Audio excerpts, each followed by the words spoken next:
आपके पड़ोसी भी देखा करेंगे इनके क्या आ गया, ऐसा कितना हो इनके घर में धन है, कहाँ से बरकत हो रही है। ये काम भी करते ना दिखते, रोज सत्संग में खड़े रहते हैं, को नहीं वो बकवाद। अब आप किसी कोई सुख से जीवन जी रहा है, थोड़ा बहुत कोई अधिकारी कर्मचारी बना हुआ है, और उसको जाकर समझाने की चेष्टा, हमने दास का तो बिटर एक्सपीरियंस है जब इस मार्ग को स्टार्ट किया। जो खास ऐसे लगते थे कि मेरी हर बात को मानते थे और अवश्य स्वीकार करेंगे, वह भी काल के प्रभाव से कति मरोड़ी खा गए। तब उनसे समझाता था कि कल ने आप इस जीवन को बर्बाद करके गधे बनोगे। तो पहले तो ये क्या कहते थे, किसने देखा गधे बनेंगे।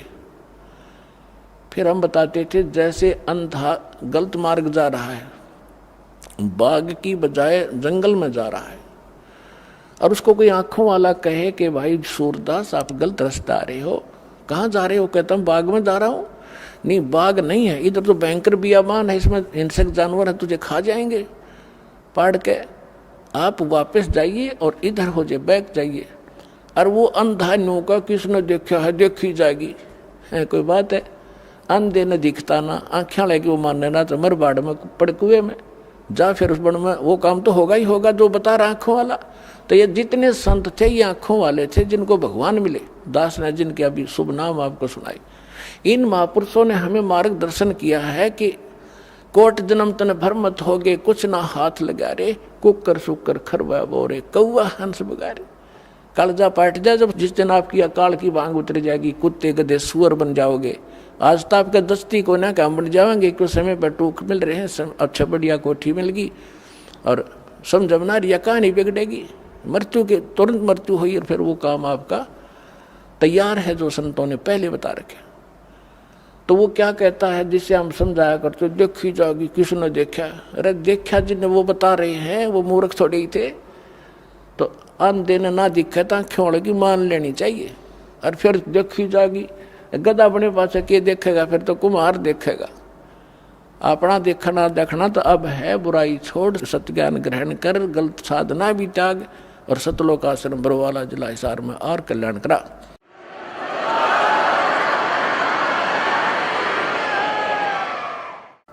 तो मार्कंडेय ऋषि कहता है कि आजा तेरे को ब्रह्मलोक में ले चलता हूँ, ये साधना बताता हूँ। इंद्र बोला फिर देखेंगे महाराज जी, तुमने मौज करने दे। यहाँ सब की अकल मार रखी है, थोड़ा सा सुखना छूटता रहा, अगले पहाड़ जैसा दुख नहीं दिखता। तो जब हमारी अकाल की भांग उतर जाएगी, कबीर साहब कहते हैं कबीर ये माया अटपटी सब घटान अड़ी, और किस किस ने समझाऊं या कुआ भांग पड़ी। अब जिस तरह बात करो सब वाय बोली बोलेगा। जैसे किसी ठेके पर देखो शराब वाले पे शाम के समय 5-7 घुटी ला कर आ रहे हों, और उन तो बात करो कहाँ गया ना, मौज मार के आया हूँ। दूसरे तो करोगे वो भी यही भाषा बोलेगा, और ऐसे लड़खड़ा के चलेंगे। सबकी एक जैसी चाल एक जैसी भाषा होगी। तो जिसने या काल की भांग पी रखी है सब यही भाषा प्रयोग करेंगे, वो बोल ही नहीं सकते दूसरी, उनके बस की बात नहीं। तो इस सत्संग से, इस तत्व ज्ञान से, ये एंटीबायोटिक जो कैप्सूल आपको खिलाए जाएंगे, इससे अब भांग उतरेगी, और फिर न्यू पता लगेगा गधे बनेंगे। अब नशा उतरे पाछा पता लगा आदमी ने कि रात ने कहाँ पड़ा था कुरड़ियों पर गंद में, उसको देख देख कर भी गलानी बनेगी, सचमुच शराब पी के यहाँ गिरा था मैं रात को। तो उस समय आपको आभास होगा। तो इन आँखों वालों ने बताया है। अब वही क्या बता रहे हैं कि असंग जन्म तन मरता होगे, जीवित क्यों न मरे रे। अब असंग जन्म मरते होगे, जीवित मरना क्या है। जीवित एक तो ये है कि आप किसी की इस माया की जो होड़ है, कोई कोठी बना रहा है, कोई कुछ कर रहा है, कोई बिजनेस बड़ा कर रहा है, कहते हैं इसकी रीस ना करो। अपने भगवान की आप सचिथि देख लो। एक झोपड़ी में रहा करते थे, कपड़ा बुन के अपना रोजी रोटी चला रहे थे, जमीन पर कपड़ा बनाते थे। अब वो क्या कहना चाहते हैं कि अगर वो उन कोठी बंगले आने की रीस करते थे, एक वचन से बना लेते, एक महल देखने जोगा, सारा संसार देखना आवे। लेकिन इस लोक में फिर हम भी फिर वो कोठी गार्डन में लगे रहते, वो तो अपने वचन से बना लेते। तो उन्होंने झोंपड़ी बनाकर टाइम पास इसलिए रिहर्सल करके दिखाया, इस गंदे लोक में इतना भी पर्याप्त है। घर ते 3.5 हाथ, गणाते 3.25। कबीर साहब कहते हैं क्या क्या चढ़ावा मैडिया लंबी भी तुषार, और घर ते 3.5 हाथ, गणाते 3.25। एक रोहतक के अंदर एक वो बनावा था, उसमें मार्केट सी बनावा था, दुकानें बना रहा था, और क्या बता रहा था कि 5 लाख रुपए महीने का मुझे, सन 1988-89 की बात है, 5 लाख रुपए महीने का नीचे नीचे के फ्लोर का किराया करेगा, और 3-4 मंजिल बनाऊंगा। आज के तो मेरे ख्याल 50 लाख कह सकते हैं उनको।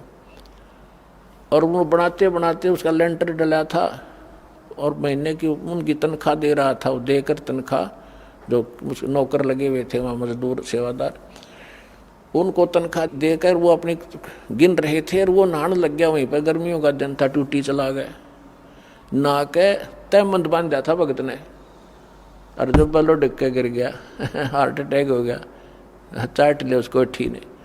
परमात्मा कहते कहाँ चढ़ावे मैडिया लंबी भी तुषार, घर ते 3.5 हाथ, गणाते 3.25। कहने का भाव ये है कि यहाँ इस ज्ञान से आपको पता चल, एक तो ये जीवित मरना है कि हमने लोगों की इन बकवादों की रीस नहीं करनी, नकल नहीं करनी, और दूसरा वास्तविक ये मरना है कि जैसे जिस कर्म को, जिस क्रियाओं को, जिस धन को, जिस घर को और जिस व्यवसाय को आप छोड़ कर सत्संग में नहीं आना चाहते, ये सोच लेते हो कि वो हानि घनी हो जाएगी, या भूल लाग रही आपके, सत्संग मानते हैं और भगवान के लिए चलता आदमी, उसके तो सुख होया करे, और थोड़ी बहुत हानि भी होती है तो ना जाने के बिजली गिरनी थी, वह थोड़े में टलेगी, ये सत्कर मान लेना। तो जैसे वहाँ से चलते हैं तब चला जाएगा, नो सोच ले। जैसे एक नाइट सर्विस में जा रहा था भगत, नाइट सर्विस में गया था और वापस आना था उसने, कोई घना जरूरी काम था, इसलिए रात की सर्विस पकड़ी। वह नाइट सर्विस की बस एक्सीडेंट हो गया और वो मर गया, मृत्यु को प्राप्त हो गया। अब वह जल्दी भी गई, वह जरूरी काम भी रह गया।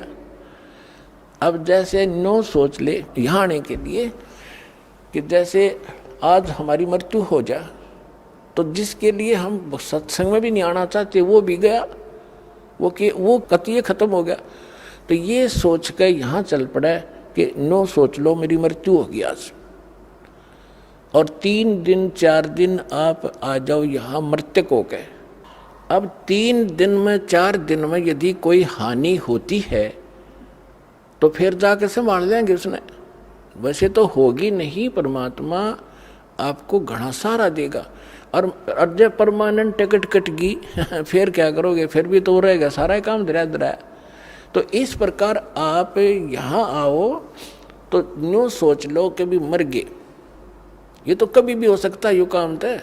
और वो जिसके लिए आप भगवान से भी दूर होना चाहते हो और सत्संग भी सुनने की टाइम नहीं है, और कल को कोई उत्सुक होगी तो फिर क्या करोगे, फिर परमानेंट गए, फिर उन्हें कभी नहीं संभाल सकते जिसके ऊपर आप भगवान से भी दूर हो रहे हो। तो यहाँ बताते हैं आप न सोच लो 3 दिन मर गए, 3 दिन के बाद कि मैं बिगड़ेगा तो फिर संभाल लेंगे अपना 2 महीने फालतू करके, उसको फिर सेट कर देंगे और परमात्मा साथ देगा आपको। ये विश्वास करना, आपको राहत थोड़े से दिन में दिखाई देगी। जैसे आपने आज कोई बीज बोया है, आम की गुठली, अब वो बोई है, सही बीज है, आपका प्रोसेस ठीक है उसको उपजाने का, तो उसका टाइम लगेगा थोड़ा अंकुर आने में। तो कबीर साहब कहते हैं धीरे धीरे रे मना, धीरे सब कुछ हो, माड़ी सींचे सोगड़ा, समय आई फड़ो। तो टाइम दो भगवान ने थोड़ा सा, और फिर देखना आपके पड़ोसी भी देखा करेंगे इनके क्या आ गया, ये सब कितना हो, इनके घर में धन है, कहाँ से बरकत हो रही है, ये काम भी करते ना दिखते, रोज सत्संग में खड़े रहते हैं। तो पुण्यात्मा ये समर्थ है। तो क्या बताते हैं कि असंग जन्म तन मरत्या होगे, जीवित क्यों ना मरे रे, और दवा 10 दर मद महल मठ बोरे, बहुर ना दे धरे रे। तो यहाँ गरीबदास जी कहते हैं कि असंग जन्म तन मरत्या होगे, जीवित क्यों ना मरे रे, और दवा 10 मद महल मठ बोरे। वो महल, वो स्थान जहाँ जाने के बाद फिर जन्म नहीं होता, बहुर ना दे धरे रे। फिर क्या बताते हैं कि दोजक बहिष्ट सभी ते देखे राजपाट के रसिया, और 3 लोक से तृप्त नाही, यो मन भोगी खसिया। अब जैसे कोई गांव का सरपंच बन जाता है तो उसमें संतोष नहीं है, नो सोचा चेयरमैन बनूं। चेयरमैन कई गाँव के ऊपर होता है। चेयरमैन बनने के बाद वो अच्छी नमस्ते करणीय गणे हो जाए उसको, तो इन्होंने सोचा एमएलए बनूं। जब बात बने एमएलए बनने के बाद उसने न्यू चिंता बनाया है कि मैं मंत्री बनूं ताकि मैं वाह वाह हो। और मंत्री बनने के बाद फिर उसकी ये टेंडेंसी बन जाती है कि अभी मुख्यमंत्री बनूं। जब बात बना अभी पराधीन ही हूं मैं। और मुख्यमंत्री बनने के बाद इन्होंने सोचा प्रधानमंत्री की पोस्ट मिला, जब जी साहब है इतना मृत्यु हो जाए भाई गदा बना पावे।